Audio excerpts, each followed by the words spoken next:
My Invicta, the 39071.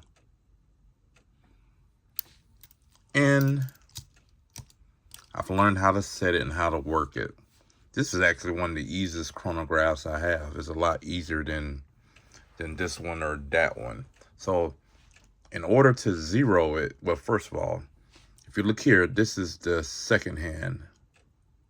And as you can see, ever so slightly it's moving.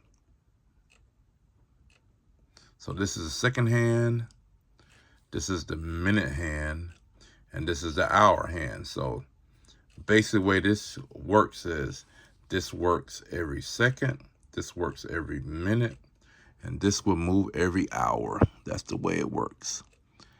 Seconds, minutes, hours. And if you want the chronograph feature, the chronograph function to work, you have to actually press this one here. And as I press it down, it moves like a stopwatch. You see it's moving. And of course, with it being a tachyometer, you know how those works. Each of these increments are measurements. And so you can, based on how long it takes you to go from one measurement to the next one, you can judge distance and time and speed that way. But that's a video for another day. If you press this button again, you stop the stopwatch feature. If you want to zero it back to zero, which is stupid what I just said. I mean, zero is self-explanatory, but if you want to zero the watch, you hit this bottom one, and then it zeroes it back. So it's pretty cool. And I fixed this piece here. It's on now, so I can wear it. It's a pretty cool watch. Most likely the quartz ones will not work like this, because most of the quartz functions are Japanese, and the Japanese movement are different. And this is a copy of the Swiss movement, which is kind of more essentially the way the Rolex works. This does have a screw down crown. As I said, it's a fixed bezel.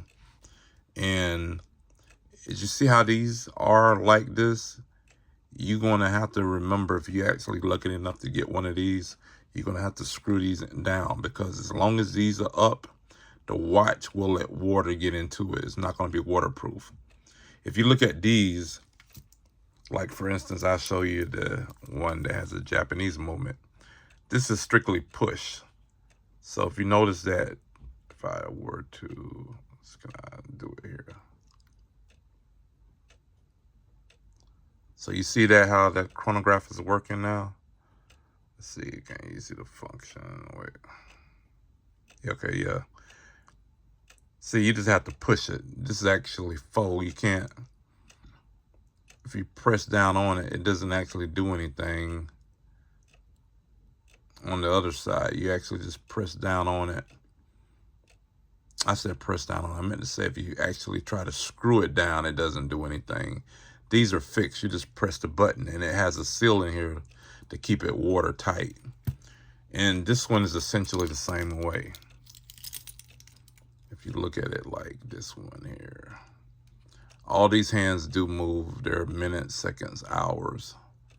And if I were to, let's see, can I press the button on here? Can you see it? See, you see the function, see it moving? And then if you want to stop it, you press the button again. It's pretty much straightforward. That's a nice little watch here. It's really the only choice.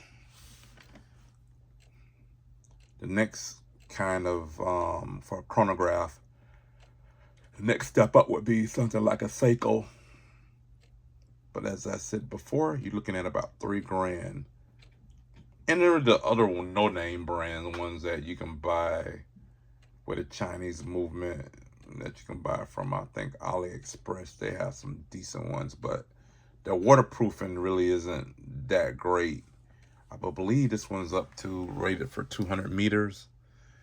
And the other ones say gently splashes of water. So that means if you get it, you know, you can't even take a shower or bathe with them. I don't bathe with my watches anyway. I don't get any of my watches wet. I don't do that. So that's just how I do it. But appreciate it for looking at this video on how my chronograph function works. And I'll probably do another video on it.